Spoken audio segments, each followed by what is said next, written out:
السلام علیکم ورحمۃ اللہ وبرکاتہ۔ آج لیلۃ القدر کی چوتھی شب ہے، یعنی 27ویں شب۔ 5 راتوں میں لیلۃ القدر کو تلاش کرنے کا حکم ہے۔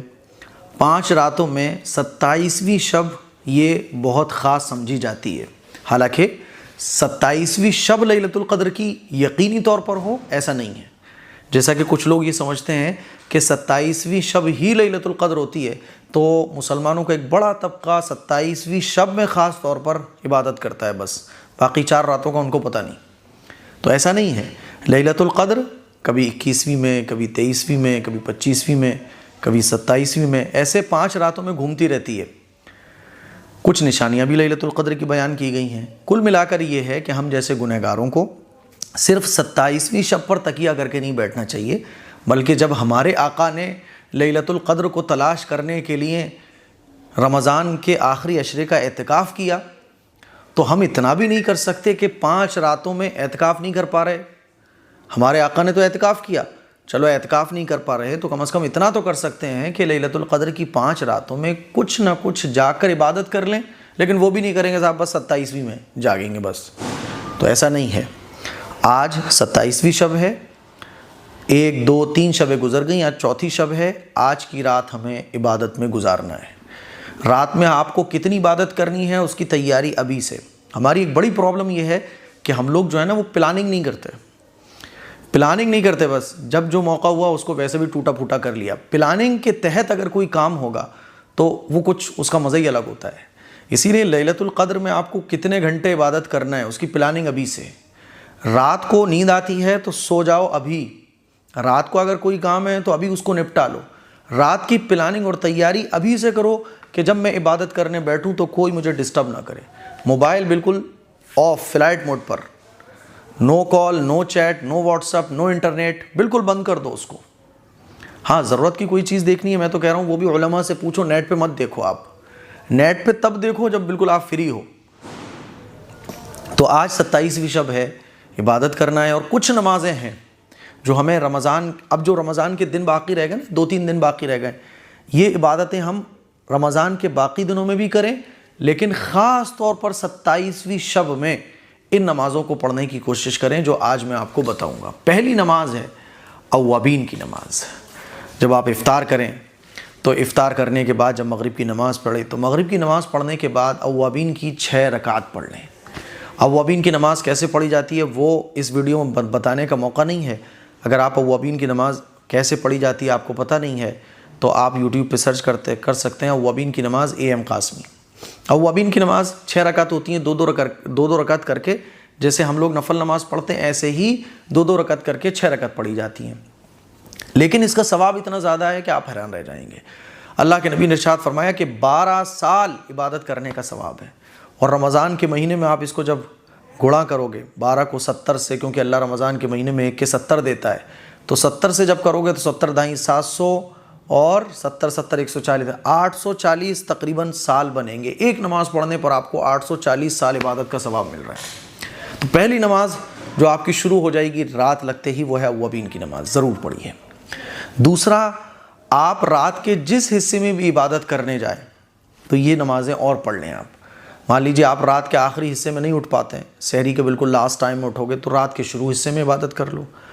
ویسے تو بیسٹ ٹائم جو عبادت کا ہے وہ رات کا آخری حصہ ہے، وہی 2 بجے سے لے کے 2 3 4 5، یہ جو ٹائم ہے 2 بجے سے لے کے سحری کا ٹائم ختم ہونے تک، یہ بیسٹ ٹائم ہے عبادت کا۔ لیکن ظاہر ہے ہر ایک کے لیے پاسبل نہیں ہے، تو رات کے شروع حصے میں کر لو۔ آپ سو جاتے ہو تو پھر اٹھنا مشکل ہے تو سونے سے پہلے کر لو۔ کچھ نہ کچھ حصہ عبادت میں ضرور گزارنے کی کوشش کرو۔ دوسری نماز آپ کو کون سی پڑھنی ہے؟ صلاۃ التسبیح کی نماز۔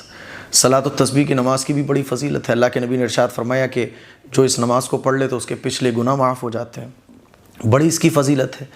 عام طور پر عام دنوں میں ہم لوگ اس نماز کو نہیں پڑھ پاتے ہیں، لیکن لیلۃ القدر ایک ماحول ہوتا ہے، دل میں ایک شوق بھی ہوتا ہے عبادت کرنے کا، رمضان کا ماحول، عبادتوں کا اثر دل پر پڑا ہوا ہوتا ہے، تو اس نماز کو پڑھنا بڑا آسان ہو جاتا ہے۔ آپ صلاۃ التسبیح کی نماز پڑھیے۔ صلاۃ التسبیح کی نماز پڑھنے کا بھی آسان طریقہ ہے، آپ یوٹیوب پہ سرچ کر سکتے ہیں، صلاۃ التسبیح کی نماز AM قاسمی۔ صلاۃ التسبیح کی نماز پڑھیے۔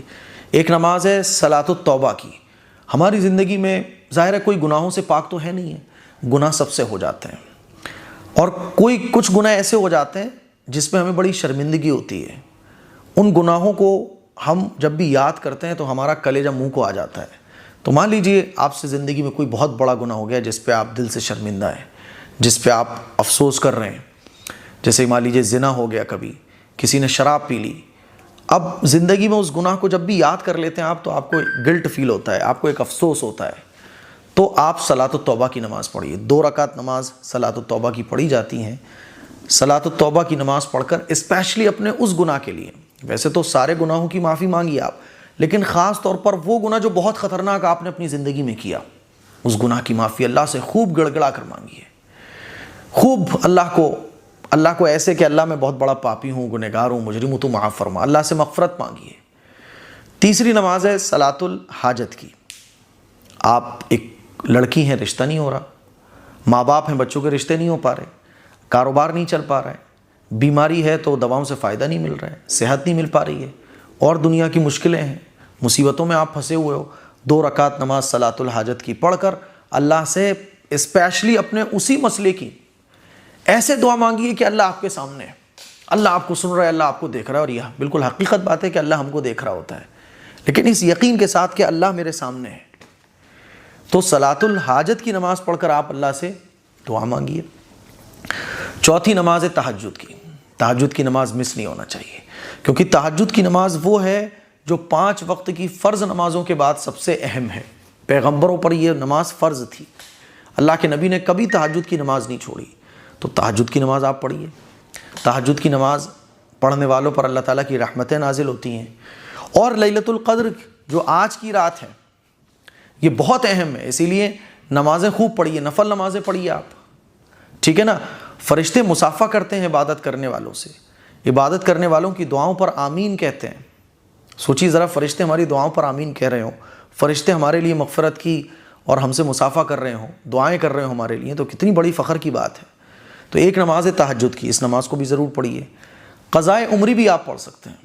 مان لیجئے آپ کی کچھ نمازیں اس رمضان میں چھوٹ گئیں، ہے نا. ویسے امید یہ ہے کہ مسلمان کی نماز نہیں چھوٹتی، لیکن مان لیجئے رمضان کی کچھ نمازیں قضا ہو گئی تھیں آپ کی، تو اپنی نمازوں کو قضا کیجئے آج کی رات. رمضان سے پہلے کچھ نمازیں قضا ہو گئی تھیں، اپنی نمازیں قضا پوری کیجئے. قضائے عمری بھی آپ پڑھ سکتے ہیں. قضائے عمری، مان لیجئے آپ کو 10 نمازیں جو آپ کی چھوٹ گئی تھیں، 10 نمازیں پڑھ لی ہیں، تو ایک نماز 1، دوسری نماز 2، ایسے کر کے آپ 10 نمازیں پڑھ لیجئے. اور آپ کو پتہ ہی نہیں ہے، بس آپ کو جتنا ٹائم ہے قضائے عمری ہی پڑھنا ہے، تو آپ ایک اندازہ کیجئے کہ آپ کی کتنی نمازیں چھوٹی ہیں. قضائے عمری پڑھنے کا جو طریقہ ہے وہ بھی آپ یوٹیوب پر دیکھ سکتے ہیں کہ قضائے عمری کیسے پڑھیں. اگر ان ساری نمازوں کا طریقہ میں بتانے لگا تو ویڈیو ہو جائے گی آدھے گھنٹے کی، تو ہر بندہ نہیں دیکھ پائے گا. تو یہ جو اور نفل نمازیں ہیں یہ تو بالکل سادہ پڑھی جاتی ہیں، جیسے کہ اوابین کی نماز اور صلاۃ التوبہ کی نماز، صلاۃ الحاجت کی، تہجد کی، ہے نا. یہ ساری نمازیں عام نمازوں کی طرح پڑھی جاتی ہیں نفل. قضا نماز کا طریقہ تھوڑا سا الگ ہے، یعنی قضا نمازیں ہمیں ایک حساب لگانا پڑتا ہے، کاؤنٹنگ کرنا پڑتی ہے. تو مان لیجیے رمضان کی نمازیں آپ کی چھوٹ گئی تھی، آپ کو یاد ہے کہ میری 10 نمازیں چھوٹ گئی تھی، تو قضا نمازیں پڑھ لیجیے آپ. باقی قرآن مجید کا ایک پارہ کم سے کم ضرور پڑھیے، ایک تسبیح درود شریف کی پڑھیے، ایک تسبیح استغفار کی پڑھیے. زیادہ پڑھیں گے تو بھائی سبحان اللہ الحمدللہ. اور آخر میں دعا کے ساتھ اپنی اس رات کو مکمل کیجیے. ہماری بھی دعا ہوتی ہے لیلۃ القدر کی رات میں، ایک بڑا مجمع ہوتا ہے اور تقریباً 3:30 بجے دعا کی شروعات ہوتی ہے. تو آپ لیلۃ القدر کی رات میں موبائل میں آن لائن دعا میں بھی شریک ہو سکتے ہیں. تو یہ آج کی کچھ عبادتیں تھیں جو آج ہمیں کرنی ہیں، اور اس سے زیادہ جو کرے گا تو بھائی جو جتنا زیادہ کرے گا وہ اتنا پائے گا. اس کلپ کو شیئر کریں، دوسروں تک پہنچائیں. السلام علیکم ورحمۃ اللہ وبرکاتہ.